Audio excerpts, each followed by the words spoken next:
Up just like a teacher. You're not ready? I'm going to someone else. All right, we're going to, Michelle Haynes, you're on deck. Well, Timon, you're in the hole, okay? Michelle, you're on deck, but give it up right now. You guys start clapping up for Ewan.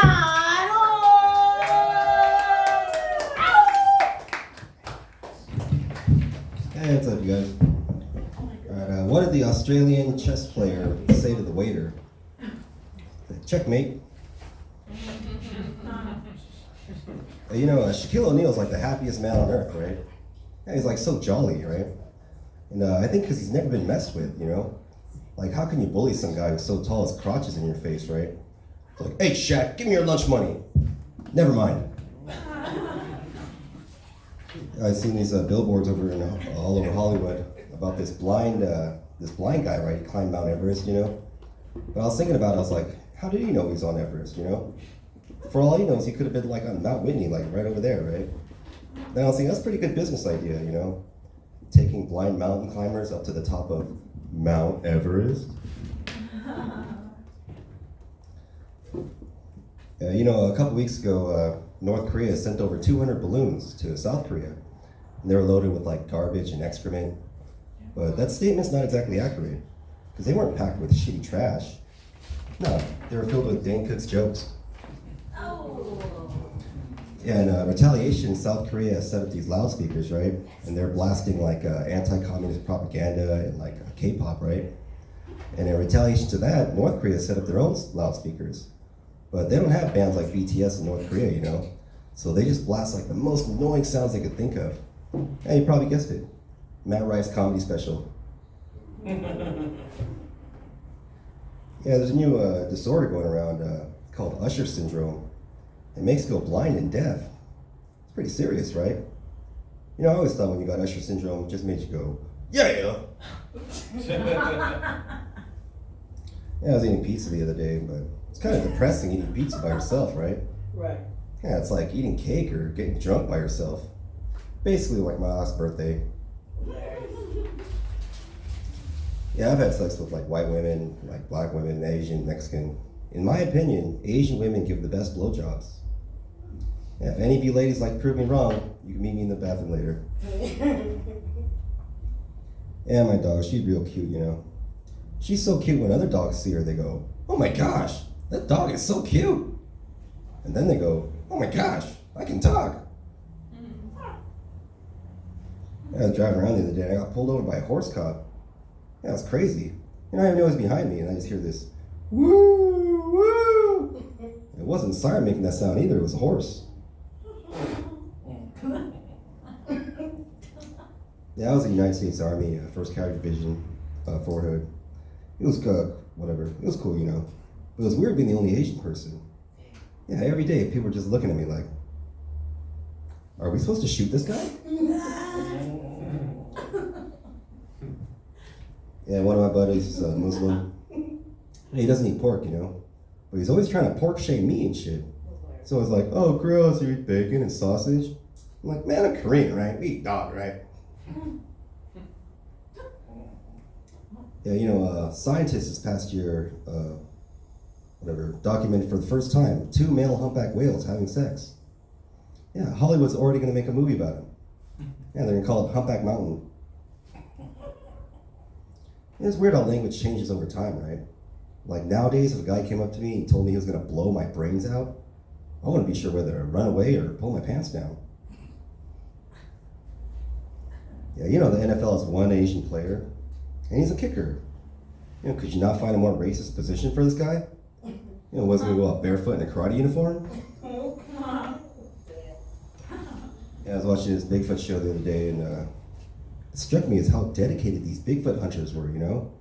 And like so devoted to something that might not even be real. Like comedians in their careers. Yeah, I was watching Oscars this past season. Somebody told, towards the end I was getting excited, right?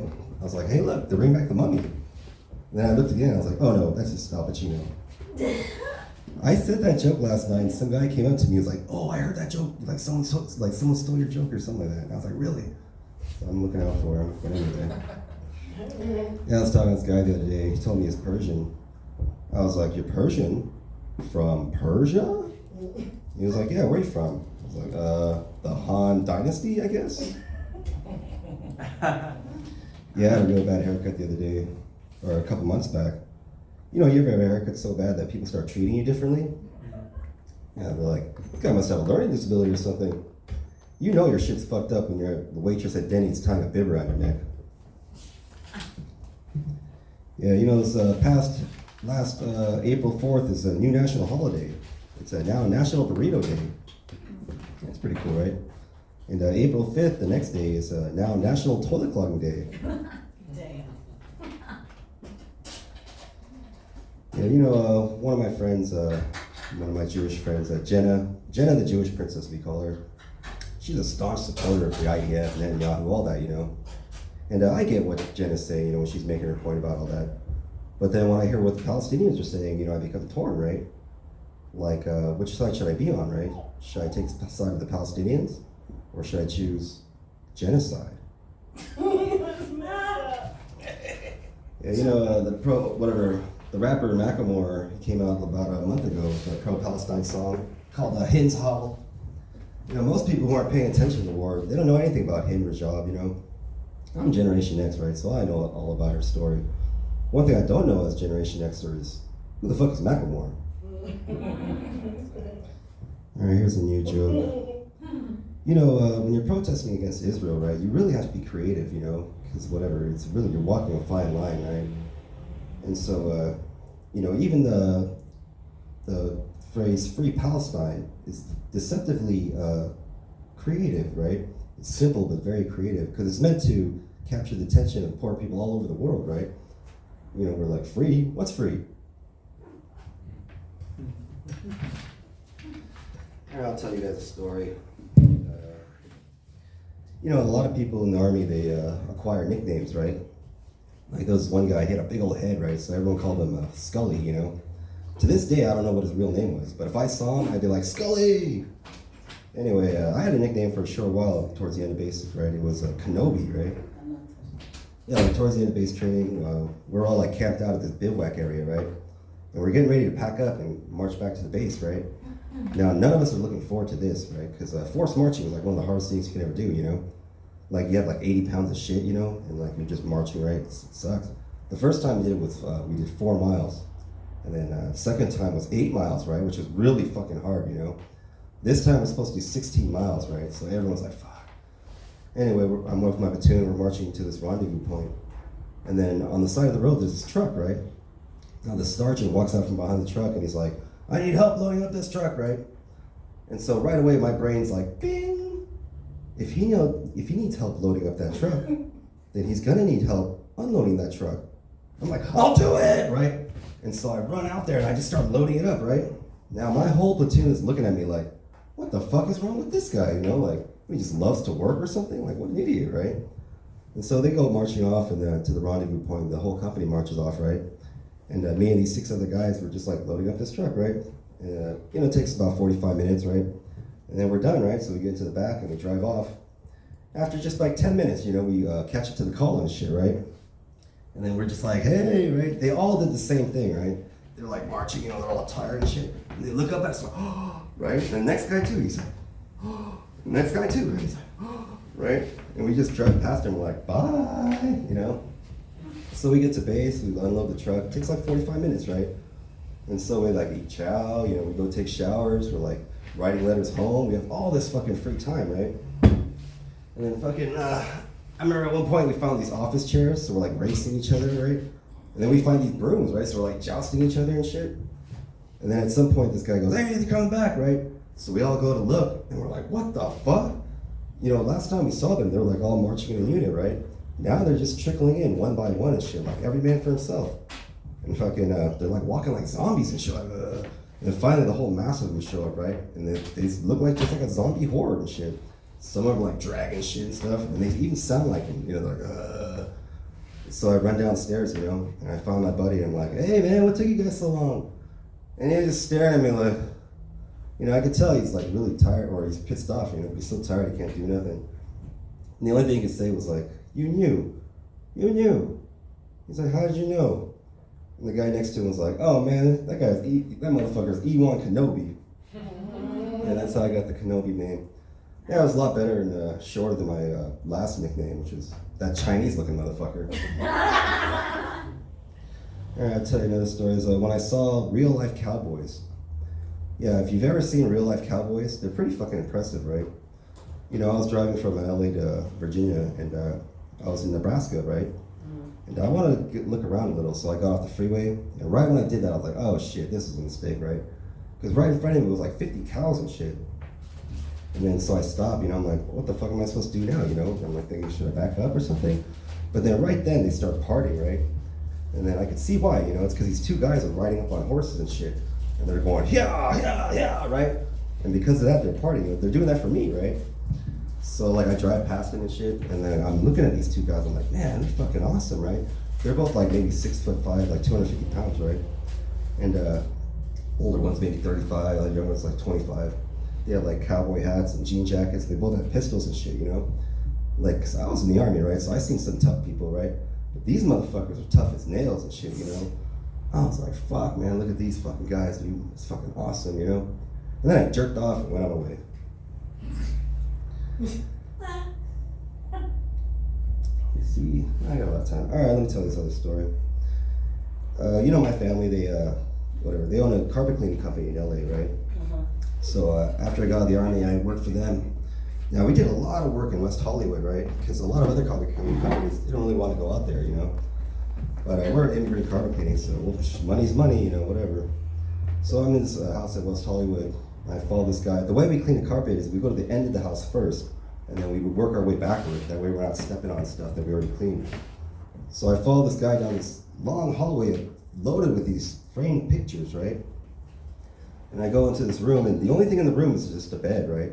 But on the wall, there's this giant life-size poster of like this naked dude, right?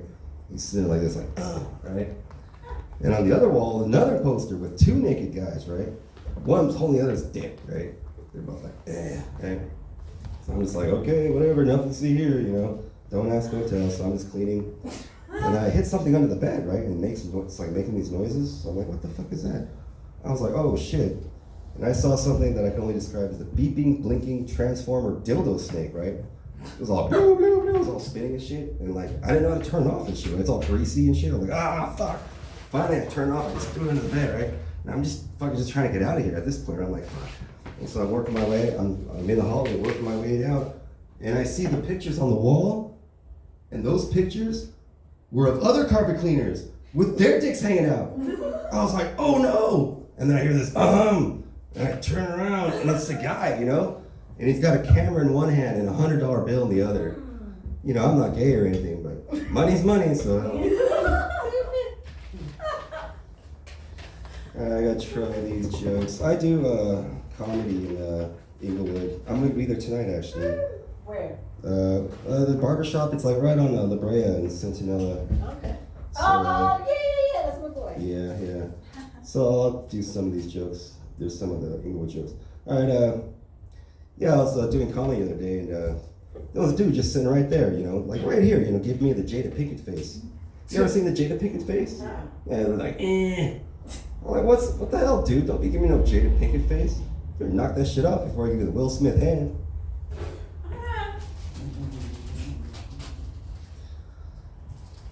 Let me try this. All right, yeah, you know, the capital of South Korea is called Seoul, you know? Yeah, I don't know if you knew that. So whenever I hear the word Seoul, I think, you know, you're talking about me or something, right? Like soul food, you know, we have soul food, right? It's food that was invented or popular in Seoul, right? Soul train, you know? We got lots of trains that go through Seoul every day. The one thing that South Korea does not have is James Brown. Because he got soul and he's super bad. That's an Inglewood joke. I know it's not gonna work here, but watch, when I say that in Inglewood tonight, they will laugh.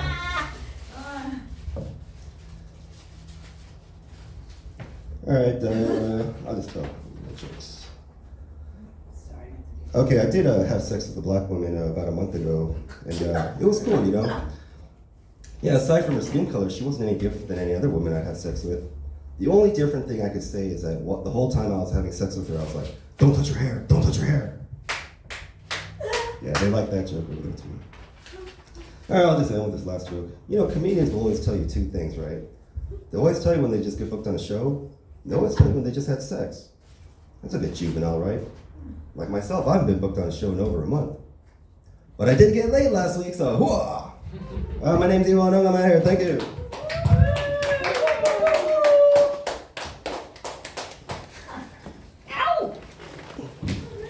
Keep it going for Ewan. Oh.